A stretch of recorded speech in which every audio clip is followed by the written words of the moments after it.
Welcome to কনসেপসিয়া Politika. আজ যে বিষয়টি নিয়ে আলোচনা করব সেটি হলো সম্মিলিত জাতিপুঞ্জের নিরাপত্তা পরিষদ বা সিকিউরিটি কাউন্সিল। যুদ্ধ মানেই ক্ষয়ক্ষতি, যুদ্ধ মানেই ধ্বংসাত্মক কিছু, যুদ্ধ মানেই জীবন এবং সম্পত্তির হানি। সুতরাং কেউই যুদ্ধ চায় না। বিশ্বে কিভাবে শান্তি প্রতিষ্ঠা করা যায়, যুদ্ধকে কিভাবে এড়ানো যায়, এই বিষয়টি বিশ্বের শান্তিকামী মানুষকে, রাষ্ট্র নেতাদের এবং রাষ্ট্র চিন্তাবিদদের সবসময় ভাবিয়েছে। প্রথম যে বিশ্বযুদ্ধ হয়েছিল 1914 থেকে 1919 সাল পর্যন্ত চলেছিল, তো সেখানেও ব্যাপক মানুষের ক্ষয়ক্ষতি হয়েছিল। তো তখনই চিন্তা ভাবনা শুরু হয়ে গেছিল যে যাতে আরেকটি বিশ্বযুদ্ধ না হয়, এবং তারই পরিপ্রেক্ষিতে প্যারিস শান্তি সম্মেলনের মাধ্যমে প্রতিষ্ঠা হয়েছিল লিগ অফ নেশনস বা জাতীয় লীগের 1919 সালে।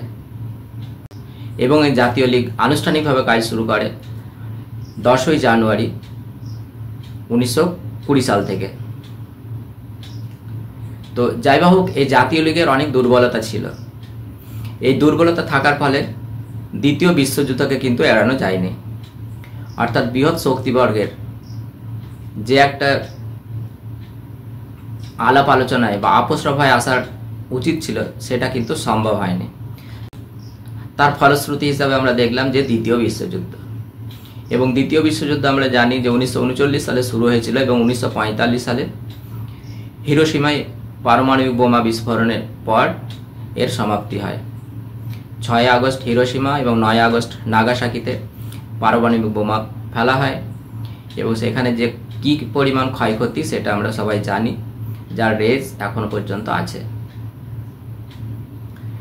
তো সবাই চিন্তা ভাবনা শুরু করলেন যে যদি আরেকটা যুদ্ধ হয়, একজন জনৈক চিন্তাবিদ বলেছিলেন যে তৃতীয় বিশ্বযুদ্ধ যদি হয় তাহলে চতুর্থ বিশ্বযুদ্ধটা শুরু হবে তীরধনুক দিয়ে।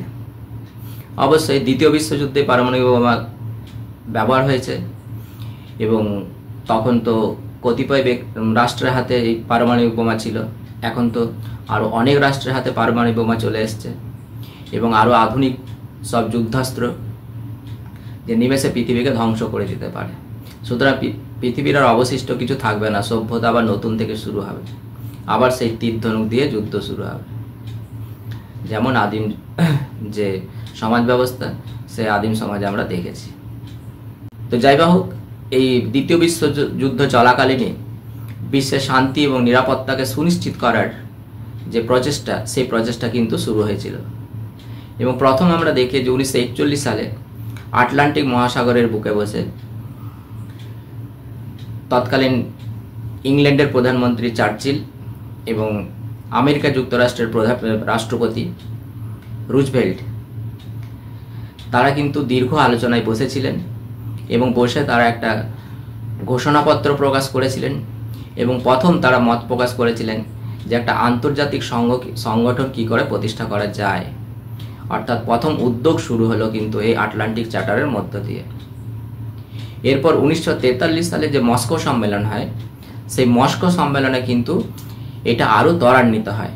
অর্থাৎ এইরকম একটা প্রতিষ্ঠান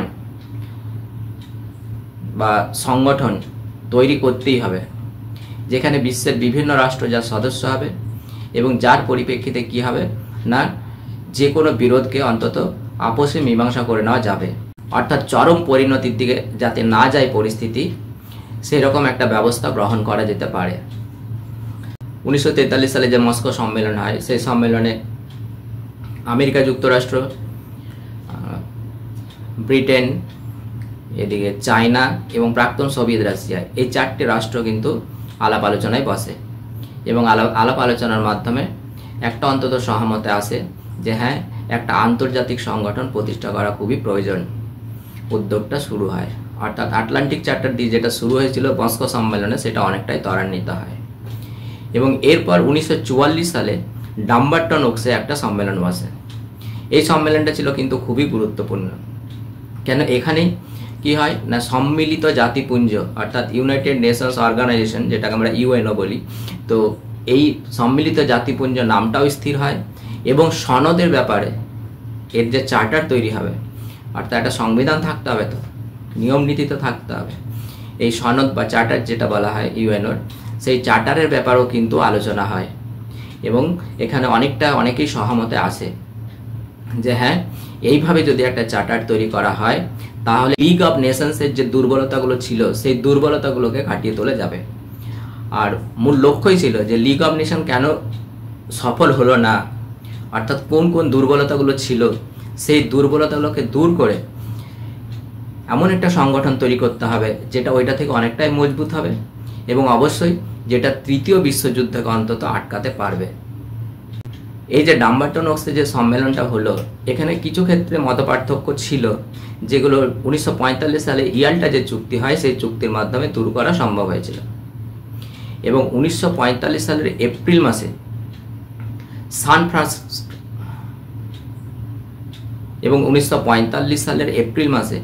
সান ফ্রান্সিসকোতে কিন্তু একটা সম্মেলন হয়। এই সম্মেলনটা হচ্ছে একেবারে ইউএনের প্রতিষ্ঠার মুহূর্তে যে সম্মেলন, সেই সম্মেলন, এবং এটাই ফাইনাল।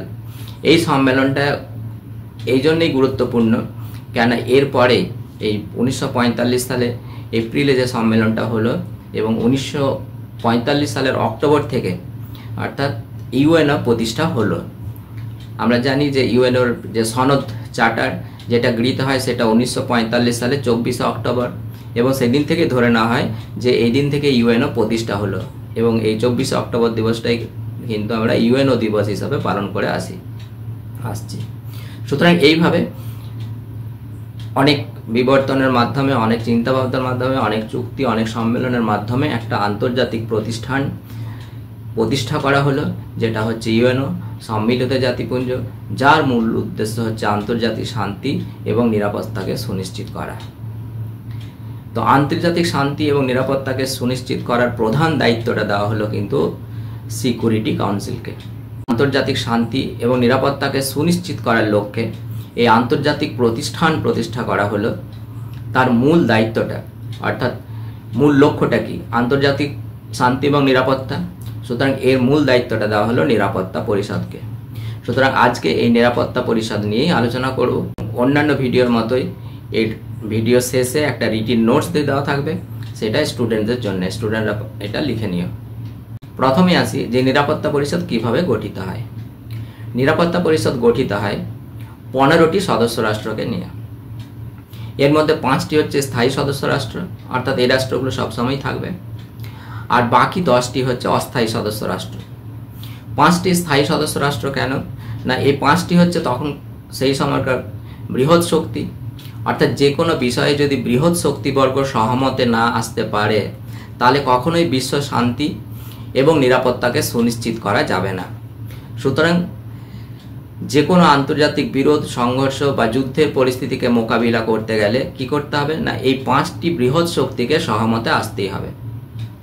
এই জন্য এই 5টি সদস্য রাষ্ট্রকে স্থায়ী সদস্যপদ দেওয়া হলো এবং এদের বিশেষ একটা ক্ষমতা দেওয়া হলো, যে ক্ষমতাটা হচ্ছে ভেটো ক্ষমতা বা ভেটো পাওয়ার। অর্থাৎ পদ্ধতিগত বিষয় যেগুলো আছে, অর্থাৎ সনদে যেগুলো বর্ণিত আছে সেইগুলোর বাইরে যদি কোনো বিষয়ে সিদ্ধান্ত নিতে হয় তাহলে কিন্তু কি করতে হবে না, এই 5টি সদস্য রাষ্ট্রের সহমত অবশ্যই প্রয়োজন হবে। কেউ একজন যদি দ্বিমত পোষণ করে, অর্থাৎ কোনো প্রস্তাবে বিরোধিতা করে, তাহলে কিন্তু সেটা আর গৃহীত হবে না। এটাকে বলা হয় ভিটো পাওয়ার স্থায়ী সদস্য রাষ্ট্রগুলো। বাকি আর থাকছে 10টি অস্থায়ী সদস্য রাষ্ট্র। এই 10টি অস্থায়ী সদস্য রাষ্ট্র যে সদস্যরা তারা 2 বছরের জন্য মনোনীত হন। আর এরা যারা আছেন ভৌগোলিক যে বন্টন নীতি, সেই ভৌগোলিক বন্টন নীতি অনুসারে কীরকম না, এই 10টি স্থায়ী সদস্যের মধ্যে এশিয়া এবং আফ্রিকা মহাদেশ থেকে থাকবেন 5 জন, পশ্চিম ইউরোপ থেকে 2 জন, লাতিন আমেরিকা থেকে 2 জন এবং পূর্ব ইউরোপ থেকে 1 জন। এইভাবে 10 জন সদস্য রোটেশনালি আসবে 2 বছর অন্তর অন্তর। অর্থাৎ 2 বছর অন্তর অন্তর রাষ্ট্রগুলো ঠিক করে নেবে। এই যেমন এশিয়া আফ্রিকা, এশিয়া আফ্রিকার মহাদেশে বলতে এশিয়া 3 জন, আফ্রিকা 2 জন, তাহলে আফ্রিকা মহাদেশ থেকে যতগুলো মহাদেশ আছে তারা প্রত্যেকে 2 বছর অন্তর অন্তর আসতে পারবে। দুজন করে সদস্য পাঠাতে পারবে। আজকে এই রাষ্ট্রটা আসলো 2 বছরের জন্য, পরে অন্য রাষ্ট্র দুটো আসবে। এইভাবে এশিয়ার ক্ষেত্রেও তাই, অর্থাৎ এই 2 বছরের জন্য যে রাষ্ট্রগুলো আছে, পরে 2 বছরের জন্য অন্য রাষ্ট্রগুলো আসবে। এভাবে রোটেশনালি আসে। এভাবেই নিরাপত্তা পরিষদ গঠিত হয়। অর্থাৎ মনে রাখতে হবে যে নিরাপত্তা পরিষদের মোট সদস্য সংখ্যা হচ্ছে 15 জন, এবং এর মধ্যে 5 জন হচ্ছে স্থায়ী সদস্য এবং বাকি 10 জন হচ্ছে অস্থায়ী সদস্য, যারা 2 বছরের জন্য নির্বাচিত হন। এবার আসি নিরাপত্তা পরিষদের কাজগুলো সম্পর্কে। নিরাপত্তা পরিষদের প্রথম কাজটা কি না, প্রথম কাজ হচ্ছে বিশ্ব শান্তি ও নিরাপত্তা সুনিশ্চিত করা। কেন আগেই বলেছি যে ইউএনও প্রতিষ্ঠার মূল লক্ষ্যই হলো বিশ্ব শান্তি ও নিরাপত্তাকে প্রতিষ্ঠা করা। সুতরাং এই দায়িত্বটা পড়েছে নিরাপত্তা পরিষদের উপর। সুতরাং নিরাপত্তা পরিষদের এটাই হচ্ছে সবচেয়ে গুরুত্বপূর্ণ কাজ। এই যে বিশ্ব শান্তি এবং নিরাপত্তা সুনিশ্চিত করার জন্য নিরাপত্তা পরিষদ 3টে পদ্ধতি অবলম্বন করে। প্রথমটি হচ্ছে একেবারে শান্তিপূর্ণ পদ্ধতি, অর্থাৎ আন্তর্জাতিক কোনো বিরোধ বা সংঘর্ষ দেখা দিলে বা মনে হয় যে সংঘর্ষ দেখা দেওয়ার সম্ভাবনা আছে, তখন নিরাপত্তা পরিষদ প্রথমে শান্তিপূর্ণ পদ্ধতি অবলম্বন করে। সনদের 33 নম্বর ধারায় 8টি পদ্ধতির কথা বলা হয়েছে, যেমন আলাপ আলোচনা, মধ্যস্থতা, সালিসি, মীমাংসা বা আপসরফা বা বিচারের মাধ্যমে ফয়সালা বা আঞ্চলিক সংস্থা গঠনের মাধ্যমে বা অন্য কোনো উপায় অবলম্বন করে এই শান্তিপূর্ণ পদ্ধতিতে বিরোধের মীমাংসা করার চেষ্টা করবে সবসময় ইউএনও। যদি এই শান্তিপূর্ণ পদ্ধতিতে বিরোধের মীমাংসা করা না যায়, তখন ইউএনও কি করবে, দ্বিতীয় পদ্ধতি অর্থাৎ নিবর্তনমূলক ব্যবস্থা গ্রহণ করবে। নিবর্তনমূলক ব্যবস্থা বলতে কি রকম ব্যবস্থা না, যে দুটো রাষ্ট্রের মধ্যে বিরোধ, সেই দুটো রাষ্ট্রের সাথে ইউএনওর অন্যান্য যে সদস্য রাষ্ট্রগুলি আছে তাদেরকে সম্পর্ক ছিন্ন করার কথা বলে। অর্থাৎ তাদের সাথে সমস্ত যোগাযোগ বিচ্ছিন্ন করতে হবে, এমনকি রেলপথ, আকাশপথ, সড়কপথ সব যোগাযোগ বিচ্ছিন্ন করো, টেলি ব্যবস্থা বিচ্ছিন্ন করে দাও, ডাক ব্যবস্থা বিচ্ছিন্ন করে দাও তাদের সাথে, অর্থাৎ তাদেরকে একঘরে করে দাও। এই ব্যবস্থাটা, এটা হচ্ছে নিবর্তনমূলক ব্যবস্থা। যদি নিবর্তনমূলক ব্যবস্থা গ্রহণ করেও বিরোধের নিষ্পত্তি না করা যায়, অর্থাৎ এই রাষ্ট্র দুটোর মধ্যে যে সংঘর্ষ, সেই সংঘর্ষ থামানো না যায় বা বিরোধের মীমাংসা করা না যায়, তখন ইউএনও নিরাপত্তা পরিষদ তখন কি করে না, বলপ্রয়োগমূলক পদ্ধতি গ্রহণ করে। নিরাপত্তা পরিষদ কি করে না, নিরাপত্তা পরিষদের সামরিক উপদেষ্টা কমিটি আছে, সেই সামরিক উপদেষ্টা কমিটির মাধ্যমে ওই বিবাদমান রাষ্ট্রের বিরুদ্ধে সামরিক অভিযানের ব্যবস্থা করে বা পরিকল্পনা করে। এক্ষেত্রে নিরাপত্তা পরিষদ নৌবাহিনী, বিমান বাহিনী বা স্থলবাহিনীর সাহায্য নিতে পারে। সুতরাং আমরা দেখছি যে প্রথম কাজ হচ্ছে নিরাপত্তা পরিষদের এবং গুরুত্বপূর্ণ কাজ হচ্ছে আন্তর্জাতিক শান্তি এবং নিরাপত্তা সুনিশ্চিত করা। এই আন্তর্জাতিক শান্তি এবং নিরাপত্তাকে সুনিশ্চিত করার জন্য কি করে, নিরাপত্তা পরিষদ 3টি পদ্ধতি অবলম্বন করে। অর্থাৎ যে কোনো বিবাদ বা সংঘর্ষ মেটানোর জন্য, মিটিয়ে ফেলার জন্য 3টে পদ্ধতি ব্যবহার করে। প্রথম পদ্ধতিটা হচ্ছে শান্তিপূর্ণ পদ্ধতি, দ্বিতীয়টাতে হচ্ছে নিবর্তনমূলক ব্যবস্থা গ্রহণ, আর তৃতীয়টি হচ্ছে বলপ্রয়োগমূলক। নেক্সট হচ্ছে নিরাপত্তা পরিষদের নিয়োগ সংক্রান্ত ক্ষমতা। নিয়োগ সংক্রান্ত ক্ষমতার মধ্যে প্রথম হচ্ছে মহাসচিবকে নিয়োগ। অর্থাৎ এই মহাসচিবকে নিয়োগের ব্যাপারে সবচেয়ে গুরুত্বপূর্ণ ভূমিকা পালন করে কিন্তু নিরাপত্তা পরিষদে। মহাসচিব নিয়োগের ক্ষেত্রে নিরাপত্তা পরিষদের 5টি স্থায়ী সদস্য রাষ্ট্র এবং অন্যান্য 4টি রাষ্ট্রের সহমত কিন্তু অবশ্যই প্রয়োজন। অর্থাৎ নিরাপত্তা পরিষদের 5টি স্থায়ী সদস্য রাষ্ট্র সহ 9টি সদস্য রাষ্ট্রের সমর্থনের ভিত্তিতে সাধারণ সভা মহাসচিবকে নিয়োগ করে। অর্থাৎ নামটা সুপারিশ কে করে, নিরাপত্তা পরিষদ। নিরাপত্তা পরিষদের নামটা কিভাবে স্থির হয় না, ওখানে যে 5টি স্থায়ী সদস্য রাষ্ট্র আছে, সেই 5টি স্থায়ী সদস্য রাষ্ট্র সহমত অবশ্যই হবে সেই ব্যক্তির ব্যাপারে, এবং অস্থায়ী সদস্য যারা আছেন 10টি, সেই অস্থায়ী সদস্যের 10 জনের মধ্যে 4 জনকে সহমতে আসতেই হবে।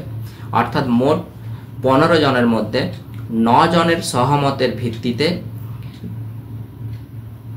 মহাসচিবের নাম সুপারিশ করা হয় সাধারণ সভায়। এরপর সাধারণ সভা মহাসচিবকে নির্বাচন করে। এছাড়া আন্তর্জাতিক বিচারালয়ে 15 জন বিচারপতিকে নিয়োগ করা হয়। এই বিচারপতিদের নামও কিন্তু সুপারিশ করে নিরাপত্তা পরিষদ। তাহলে নিয়োগ সংক্রান্ত ক্ষমতার ব্যাপারে দুটি জিনিস মনে রাখতে হবে, যে মহাসচিবকে, কে মহাসচিব হবেন ইউএনওর অর্থাৎ সম্মিলিত জাতিপুঞ্জের মহাসচিব কে হবেন তার নাম সুপারিশ করে নিরাপত্তা পরিষদ। এখানে 5টি স্থায়ী সদস্য রাষ্ট্রের অবশ্যই সহমতের ভিত্তিতে। আর দ্বিতীয়ত হচ্ছে আন্তর্জাতিক বিচারালয়ের যে বিচারপতিগণ নিযুক্ত হন সেই বিচারপতিদের নামও কিন্তু সুপারিশ করে নিরাপত্তা পরিষদ। তবে ফাইনালি অর্থাৎ অবশেষে নিয়োগটা কিন্তু করে সাধারণ সভা। নেক্সট নিরাপত্তা পরিষদের কাজ হচ্ছে যে ইউএনের যে সনদ বা চার্টার সেই সনদ সংশোধনের ব্যাপারে। সনদ সংশোধনের ব্যাপারে 108 নম্বর ধারায় পরিষ্কার বলা হয়েছে যে সনদ সংশোধনের প্রস্তাব নিরাপত্তা পরিষদে উত্থাপিত হবে। এরপর 5টি স্থায়ী সদস্য রাষ্ট্রের সহমতের ভিত্তিতে সেটি সাধারণ সভায় যাবে অর্থাৎ জেনারেল অ্যাসেম্বলিতে। এবার সাধারণ সভার 2/3 সংখ্যাগরিষ্ঠের ভোটে কিন্তু সনদ সংশোধিত হবে। তাহলে সহজভাবে বললে কি হয় না, সনদ সংশোধনের ব্যাপারে আসল ক্ষমতাটা হচ্ছে নিরাপত্তা পরিষদের। এই সনদ সংশোধনের প্রস্তাব নিরাপত্তা পরিষদে উত্থাপন করা যায় এবং নিরাপত্তা পরিষদের 5টি স্থায়ী সদস্য রাষ্ট্রের সহমতেরও প্রয়োজন। এই সহমতের ভিত্তিতেই কিন্তু সাধারণ সভা প্রস্তাবটা যায়। এবারে প্রস্তাবটা যাওয়ার পর সাধারণ সভা 2/3 ভোটে সনদ সংশোধন হয়। নিরাপত্তা পরিষদের আরেকটি গুরুত্বপূর্ণ কাজ ছিল অছি সংক্রান্ত কাজ। তো অছি বলতে কি বোঝায় না, অছি বলতে যেগুলো সেকেন্ড ওয়ার্ল্ড ওয়ারের পরও যে রাষ্ট্রগুলো স্বাধীন হয়নি এবং কোনো না কোনো বৃহৎ রাষ্ট্রের উপনিবেশে ছিল সেইগুলোর শাসন ব্যবস্থা সম্পর্কে, আইন শৃঙ্খলা সম্পর্কে যদি কোনো বিরোধ হয় সেই বিরোধগুলোর মীমাংসা করবে কে না এই নিরাপত্তা পরিষদ। তবে 1965 সালে পালাউ স্বাধীনতা ঘোষণার পর অছি পরিষদের তেমন আর কোনো ভূমিকা কিন্তু নেই, কেন এখন আর কোনো কলোনি নেই, উপনিবেশ নেই, সকলেই স্বাধীন সার্বভৌম রাষ্ট্র। সুতরাং অছি সংক্রান্ত যে কাজ নিরাপত্তা পরিষদের ছিল সেটা অনেকাংশেই কিন্তু হ্রাস হয়ে গেছে। নেক্সট হচ্ছে নিরস্ত্রীকরণ সংক্রান্ত কাজ, অর্থাৎ বিশ্ব শান্তি এবং নিরাপত্তাকে একদিকে সুনিশ্চিত করা এবং অন্যদিকে এই যে একটা রাষ্ট্রের যে অর্থনৈতিক সম্পদ সেই অর্থনৈতিক সম্পদ যাতে অস্ত্রসজ্জায় ব্যয় না হয়, অর্থাৎ অস্ত্র খাতে ম্যাক্সিমাম বাজেট দেখা যায় বিভিন্ন রাষ্ট্র কি করছে, বাজেটের অধিকাংশ টাকা খরচ করে অস্ত্রের জন্য, ঠিক আছে, সেটা যাতে না হয় সেই জন্য সামরিক উপদেষ্টা কমিটির সাহায্যে নিরাপত্তা পরিষদ এটা প্রচেষ্টা চালাবে যাতে সেটা না হয়। এছাড়া ইউএনের যে আণবিক শক্তি কমিশন আছে সেই আণবিক শক্তি কমিশনের মাধ্যমে নিরাপত্তা পরিষদ চেষ্টা চালাবে যাতে পারমাণবিক অস্ত্রের যে উৎপাদন সেটাকে অন্তত নিয়ন্ত্রণ করা যায়। নিরাপত্তা পরিষদের আরেকটি গুরুত্বপূর্ণ কাজ আছে, সেটি হচ্ছে বহিষ্কার সংক্রান্ত ক্ষমতা, অর্থাৎ ইউএনের সদস্যপদ থেকে বরখাস্ত করার ক্ষমতা কিন্তু নিরাপত্তা পরিষদের আছে। যদি কোনো রাষ্ট্র অর্থাৎ ইউএনের চার্টারে যে উদ্দেশ্য বা নীতির কথা বলা হয়েছে বা অন্যান্য কথা বলা আছে সনদে, সেই চার্টার যদি বারবার অমান্য করে তাহলে কি না নিরাপত্তা পরিষদ সেই রাষ্ট্রকে বরখাস্ত করে দেওয়ার বা ইউএনএ থেকে বের করে দেওয়ার জন্য কিন্তু সাধারণ সভার কাছে সুপারিশ করতে পারে। তখন সাধারণ সভা কিন্তু এই নিরাপত্তা পরিষদ থেকে যে সুপারিশ আসে সেই সুপারিশকে অগ্রাহ্য করতে পারে না। নেক্সট হচ্ছে বর্তমানে বিশ্বে প্রায় কোনো না কোনো রাষ্ট্রের সাথে বিরোধ বা সংঘর্ষ লেগেই আছে, অর্থাৎ শান্তি বিঘ্নিত হচ্ছে কোনো না কোনো ক্রমে। এই শান্তি বিঘ্নিত যাতে না হয় তার জন্য কি হচ্ছে না বিভিন্ন রাষ্ট্রে নিরাপত্তা পরিষদকে প্রায় সবসময় শান্তি রক্ষা বাহিনী পাঠাতে হচ্ছে যাতে সেই বিরোধ চরম আকার ধারণ না করে এবং চরম আকার ধারণ করে যাতে আরেকটা বিশ্বযুদ্ধের সম্মুখীন মানুষ না হয়। এর জন্য নিরাপত্তা পরিষদ নিরলস প্রচেষ্টা চালিয়ে যাচ্ছে এবং যখনই কোনো সংঘর্ষ বা বিরোধের ঘটনা ঘটে সেই রাষ্ট্রে কিন্তু নিরাপত্তা পরিষদ সেখানে শান্তিরক্ষা বাহিনী কিন্তু পাঠাতে তৎপরতা দেখা গেছে। যাই হোক, যে উদ্দেশ্যে ইউএনও প্রতিষ্ঠা করা হয়েছিল, ইউএনওর মূল উদ্দেশ্য এবং লক্ষ্য এবং ইউএনের যে মূল নীতি, সেইগুলিকে বাস্তবায়িত করার অন্যতম গুরুদায়িত্ব দেওয়া হয়েছে নিরাপত্তা পরিষদকে। তবে এটা বলতেই হয় যে নিরাপত্তা পরিষদ কিন্তু সেভাবে তার গুরুদায়িত্ব পালন করতে এখনো পর্যন্ত পারেনি। এই জন্য নিকোলাস মন্তব্য করেছিলেন যে ইউএনের যতগুলো সংস্থা আছে সেই সংস্থাগুলোর মধ্যে নিরাপত্তা পরিষদের মতো এরকম প্রতিশ্রুতি এবং কার্যাবলীর মধ্যে ফারাক কিন্তু লক্ষ্য করা যায় না। অর্থাৎ নিরাপত্তা পরিষদের প্রতিশ্রুতি এবং কাজের মধ্যে বিস্তর ফারাক। তবে কি না, নিরাপত্তা পরিষদের এই যে ব্যর্থতা অনেক ক্ষেত্রে বা নিষ্ক্রিয় ভাব, তার প্রধান কারণ হচ্ছে যে নিরাপত্তা পরিষদ কোনো সার্বভৌম সংস্থা নয়, ইউএনও সার্বভৌম সংস্থা নয়। সুতরাং নিরাপত্তা পরিষদ বিবাদমান রাষ্ট্রগুলোকে উপদেশ দিতে পারে, নির্দেশ দিতে পারে, কিন্তু নির্দেশ যদি কেউ পালন না করে তাকে শাস্তি দেওয়ার কোনো ক্ষমতা কিন্তু নিরাপত্তা পরিষদের নেই। দ্বিতীয়ত, নিরাপত্তা পরিষদের কোনো স্থায়ী সৈন্যবাহিনী নেই। এটা চুক্তির মাধ্যমে বলা হয়েছিল যে একটা সামরিক বাহিনী গড়ে তোলা হবে ইউএনওর, কিন্তু তা এখনো পর্যন্ত সম্ভব হয়নি। আর সৈন্যবাহিনীর ব্যাপারে এখনো পর্যন্ত নিরাপত্তা পরিষদকে কি করতে হয় না, অন্য রাষ্ট্রের সাহায্যের উপর নির্ভর করতে হয়। আর সবচেয়ে বড় কারণ হচ্ছে যে 5টি যে স্থায়ী সদস্য রাষ্ট্র নিরাপত্তা পরিষদের, এদের ভেটো ক্ষমতা থাকার ফলে অনেক বিরোধের কিন্তু নিরাপত্তা পরিষদ কিন্তু সেভাবে ভূমিকা পালন করতে পারেনি। আন্তর্জাতিক বহু বিরোধ এবং সংঘর্ষকে কেন্দ্র করে দেখা গেছে যে সবসময় কি ওই 5টি যে স্থায়ী সদস্য রাষ্ট্র, সেই 5টি স্থায়ী সদস্য রাষ্ট্রের মধ্যে বিরোধ দেখা গেছে। অর্থাৎ তারা সহমতে আসতে পারেনি, এবং তারা যেহেতু সহমতে আসতে পারেনি, অর্থাৎ তাদের তো ভেটো ক্ষমতা আছে, যে কোনো বিষয়ে তাদেরকে সহমতে আসতে হবে।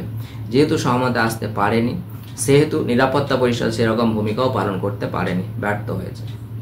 তবে এই কথাও ঠিক যে নিরাপত্তা পরিষদ অনেক সমস্যার সমাধান করতেও কিন্তু সম্ভব হয়েছে। সুয়েজ সমস্যা, কঙ্গো সমস্যা, সাইপ্রাস সমস্যা, আরও অনেক সমস্যা আছে যেগুলো পরবর্তী ক্ষেত্রে নিরাপত্তা পরিষদের যখন মূল্যায়ন করব তখন ওটা একটা অন্য ভিডিও করতে হবে, তখন এগুলো সম্পর্কে আলোচনা করব। সেক্ষেত্রে কিন্তু নিরাপত্তা পরিষদ সফল হয়েছে। আর সবচেয়ে বড় কথা যে আজ পর্যন্ত আমরা কিন্তু 1945 সালে দ্বিতীয় বিশ্বযুদ্ধ হয়েছে, আজ 2025, তৃতীয় বিশ্বের সম্মুখীন কিন্তু আমরা হইনি। অর্থাৎ অনেক সমস্যায় কিন্তু কি না তৃতীয় বিশ্বযুদ্ধের মতো পরিস্থিতি সৃষ্টি করেছে।